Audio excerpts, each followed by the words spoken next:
Bonjour les amis et bienvenue sur ma chaîne.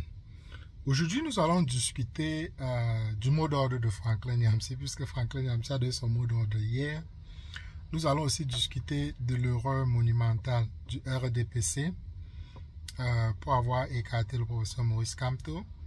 Nous allons discuter de pourquoi est-ce que je suis de plus en plus convaincu avec le candidat Issa Chiroma Bakary. Pour ceux qui me suivent, je vous ai toujours dit que je n'étais pas convaincu avec Issa Chiroma. Je n'étais pas convaincu par le candidat Issa Chiroma.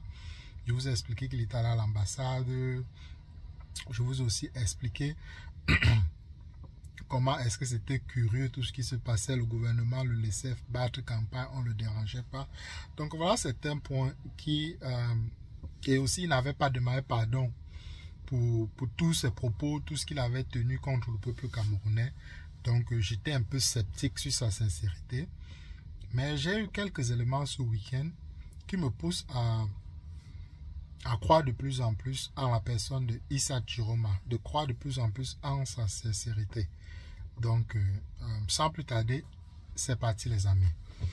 Donc commençons d'abord par Franklin Nyamsi. Hier, Franklin Nyamsi a fait une vidéo de quasiment 30 minutes où il expliquait comment Issa Chiroma était un pion et qu'il fallait que les Camerounais restent chez eux le jour des élections et qu'il fallait une mobilisation générale pour faire partie du régime. Mais le pire dans tout ce que Franklin Nyamsi propose, c'est que, bon, il se moque en tout cas de Issa Chiroma en utilisant les données du journal France-Afrique et RFI. Puisque quand Issa Chiroma était allé à Yaoundé, France-Afrique, le journal Jeune Afrique, pardon, Jeune Afrique et RFI ont dit qu'il avait rassemblé seulement 700 personnes. On sait très bien qu'il y avait plus de 700 personnes, même si on avait refusé le stade à Yaoundé et on lui a donné un endroit.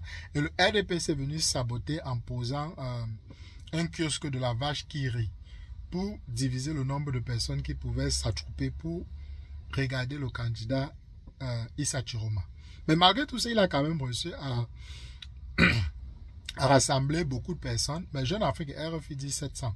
Franklin lui cite les journaux Jeune Afrique et RFI comme des sources disant qu'il a rassemblé seulement 700 personnes. Alors que Franklin Nyamsi, lui, quand il défend l'AES, il tape sur les journaux Jeune Afrique et RFI en nous expliquant que ce sont les journaux néocolonisés, il faut les faire partie, bref, etc.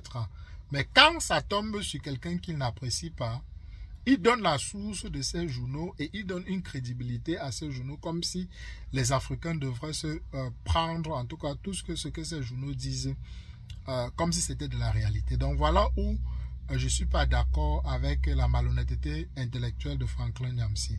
Tu ne peux pas utiliser un argument quand ça te plaît et rejeter quand ça ne te plaît pas. Quand vous voulez faire des analyses pointues et scientifiques, vous devez mettre tout sur la balance. Donc, et en plus, il ironise ce que Issa Chiroma a rassemblé seulement 700 personnes dans tout le Cameroun, mais que lui, le jour où il doit arriver au Cameroun, quand le dictateur doit être tombé, il ne nous explique pas comment est-ce qu'il doit faire pour faire tomber le dictateur. Excusez-moi, nous sommes en automne ici, donc je suis un peu malade. Donc, il ne nous explique pas comment est-ce qu'il doit faire pour faire tomber le dictateur, alors qu'il nous avait promis qu'il arrivait avec les LIPA pour faire tomber le dictateur. Mais ça consiste, c'est qu'on reste à la maison, on ne vote pas, et que le dictateur a confisqué son passeport, parce que le dictateur a peur de lui. Le dictateur a peur que quand le jour où il va venir au Cameroun, il y aura des millions de personnes qui vont s'attrouper pour comprendre les bains spirituels. Je ne sais même pas de quoi gérer les amis. Les pains spirituels qu'il doit distribuer aux Camerounais, c'est parce que le dictateur a peur de Franklin Nyamsi qu'on lui a enlevé son passeport. Et les nous aussi qu'on a enlevé nos passeports. Alors qu'on ne parlait même pas. Donc est-ce que le dictateur aussi peur de nous? Bref, entre guillemets. Donc voilà un peu l'analyse de Franklin. Ici, moi, je ne prends pas le boycott. J'étais très prudent. J'observais, parce que je dis toujours que si vous ne votez pas, Paul Biya va gagner. Et dans le contexte électoral du Cameroun, il suffit seulement qu'une seule personne vote Paul Biya pour qu'il soit déclaré vainqueur.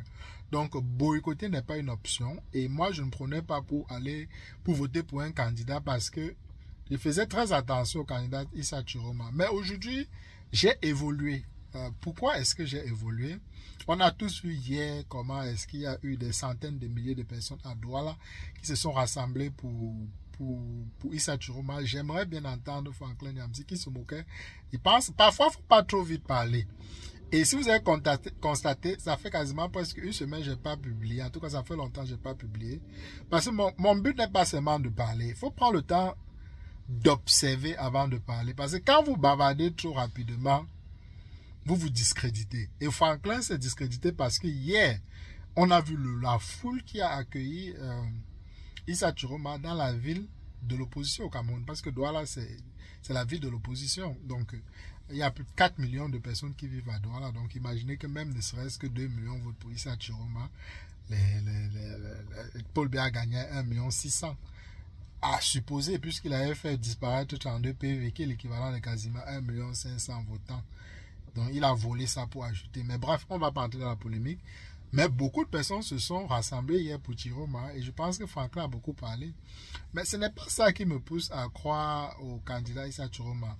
Vous savez que moi, j'étais méfiant parce que je ne savais pas vraiment comment est-ce que Issa Chiroma comptait faire pour défendre les élections au Cameroun. Et vous savez très bien, les amis, que Paul Biya n'a jamais gagné les élections. Mais c'est comment faire partie Paul Biya. Et quand Ben Modo offrait ses services à Chiroma, il refusait. Mais hier, j'ai écouté le live de Dupont, Jean-Pierre Dupont, qui disait que l'équipe de Chiroma l'ont contacté. Vous vous souvenez, pour les plus anciens, j'avais fait une vidéo, je vous partageais de mon plan B. Je mettrai le lien de cette vidéo en commentaire pour les nouveaux. Je disais qu'il y avait deux solutions quand on a écarté le professeur Maurice Kamto. Il a dit que la première, c'est qu'il sorte du pays et il entame une révolution. Puisqu'il était choisi par le peuple. Il était légitime. Il pouvait commencer une révolution à l'extérieur du pays. Ou alors que quelqu'un, excusez-moi, ou alors que le candidat qui doit être voté par l'opposition, que quand il va être déclaré vainqueur et qu'on va voler ses élections, qu'il sorte du pays et qu'il crée un gouvernement de transition et qu'il n'y a que comme ça qu'il pourra mettre la pression à Paul Biya. J'avais fait une vidéo aussi, je vous ai dit. Et donc, apparemment, Issa Chiroma va faire cette deuxième option. Donc, il a contacté Jean-Pierre Dupont et il a demandé à Jean-Pierre Dupont de se préparer à créer ce gouvernement de transition parce qu'ils ne sont pas dupes. Ils savent que gagner est une chose, mais récupérer le pouvoir en est une autre. Donc, le peuple, si le peuple, le soir du 12, ne réussit pas à mettre la pression et à chasser les gens qui sont au pays, eh bien, ils vont se déclarer vainqueurs. Donc, au cas où ils se déclarent vainqueurs, la stratégie de Issa Chiroma est qu'il va sortir du pays ou bien ses partisans, puisque si on l'empêche de sortir, ses partisans vont sortir du pays et avec l'aide de Jean-Pierre Dupont, ils vont créer un gouvernement de transition. Un gouvernement de transition que Maurice Kamto avait refusé en 2019 quand Jean-Pierre Dupont avait créé. Maurice Kamto avait refusé de faire ça parce qu'il était très pacifique. Donc Issa Chiroma a donc accepté de mettre la pression sur Paul Biya pour qu'il parte. Voilà pourquoi je disais donc que c'est l'erreur du RDPC d'avoir écarté le professeur Maurice Kamto. Parce que on sait que le professeur Maurice Kamto est un pacifique et jamais il ne devrait utiliser la force pour faire partie de ces gens-là. Il allait toujours se battre comme il se bat, mais jamais il allait demander au peuple que allez, allons au combat. Mais on voit très bien que Issa Chiroma a un discours différent. Il prépare le peuple. Il dit que il a même dit hier dans son discours que son protecteur c'est Dieu et le peuple. Donc Issa Chiroma est beaucoup plus en contact avec le régime. Et c'est d'ailleurs pourquoi j'ai appelé le professeur Moïse Chimtouin de cesser les discours pacifiques. Il n'y aura pas... ce n'est pas le pacifisme qui va faire partie de ces gens-là. Il leur faut opposer la même force qu'il oppose au peuple camerounais. Et il ne faudra que gagner cette épreuve de force pour que ces gens puissent partir. Et si le peuple réussit à gagner cette épreuve de force, on n'aura pas besoin de créer un gouvernement de transition. Mais au cas où le peuple se dégonfle, comme le peuple camerounais nous a appris à se dégonfler, donc il y a une autre option qui sera de créer un gouvernement de transition, de mettre la pression sur le régime de Biya et de le faire partir. Donc, à écouter ça, et Jean-Pierre Dupont était beaucoup plus confiant, il était content. Lui-même, il a dit qu'il s'est trompé sur le cas d'Issa Chiroma. Moi, j'avais juste besoin de comprendre quelle était la stratégie pour faire partie Paul Biya. Et jusque hier, je ne savais pas comment est-ce que Issa Chiroma comptait faire pour faire partie Biya. C'est pourquoi moi, j'étais très méfiant vis-à-vis de sa personne. Mais maintenant que je sais qu'il a contacté Jean-Pierre Dupont et qu'il a envie vraiment de mettre en tout cas de se battre pour faire partie de ce régime, eh bien, moi, je ne peux que demander aux citoyens camerounais d'aller effectivement voter pour lui parce qu'il veut vraiment le changement. Puisque on avait peur, on disait les 11 apôtres, on ne sait pas.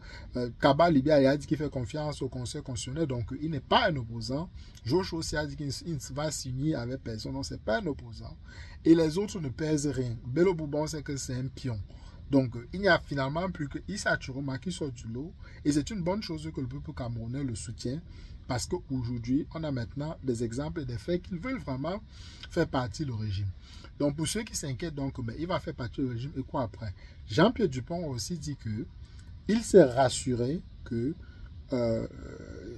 Issa Chiroma soit d'accord. Donc, j'imagine qu'ils ont probablement signé un document en contrepartie que quand Issa Chiroma doit gagner les élections, dans les 5 prochaines...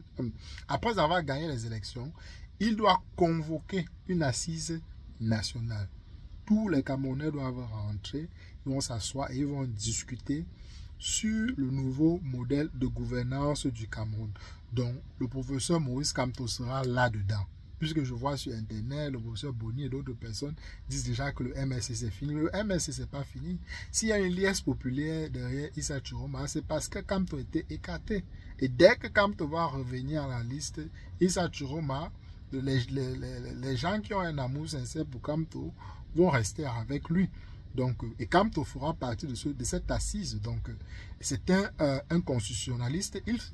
Probablement, ce sera lui, entouré bien sûr de d'autres personnes, qui vont écrire la constitution et ils feront un référendum où le peuple va signer qu'ils sont d'accord ou pas.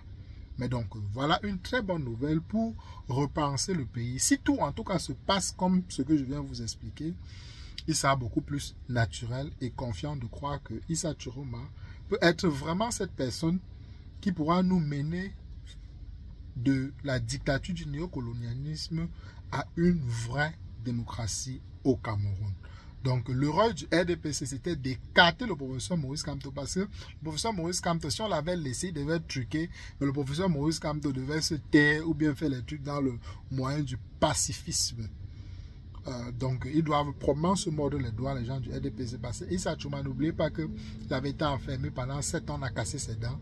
Donc, peut-être l'esprit revanchard en lui a peut-être décidé qu'il décide de mettre un terme à cette dictature. Bon, maintenant, on espère que tout se passe comme on est en train de nous vendre, puisque dans les histoires, il y a toujours des rebondissements. Mais si tout se passe comme je vous ai décrit, on est en train d'aller dans un très bon Cameroun où les législatives arrivent et les partisans de Maurice Kamto peuvent le voter. Et s'il organise le gouvernement, eh bien, le programme du MSC sera respecté dans les prochaines années. Donc, ce n'est pas Maurice Kamto tant que tel qu'on aimerait qu'il soit président, mais s'il coiffe les législatives et les municipales, son programme sera mis sur pied et le pays va avancer. Donc, espérons juste que tout se passe comme ces grands penseurs comme Dupont, les Chiroma, les Camerounais puissent se rassembler vraiment pour faire partie de cette dictature. Donc voilà ce que je voudrais partager avec vous ce matin les amis. Faites-moi savoir en commentaire ce que vous pensez. De toutes les manières, on a moins d'une semaine du vote. Bien sûr que Issa Chiroma ne sera pas déclaré vainqueur, mais le soir, le dimanche, le peuple saura qu'il est gagnant. Donc la révolution commencera ce jour. Et si ça ne commence pas ce jour, Issa Chiroma a déjà un plan B pour créer un gouvernement de transition à l'extérieur du pays, un peu comme ce que Alassane Ouattara avait fait pour mettre la pression sur Gbagbo. Donc Issa Chiroma va faire pareil pour mettre la pression sur Paul Biya. Et en ces circonstances où le peuple camerounais est beaucoup plus éveillé politiquement, Donc on est beaucoup plus prêt à parier que le régime, en tout cas, risque de tomber à 75%. Mais bon, il faut toujours faire attention.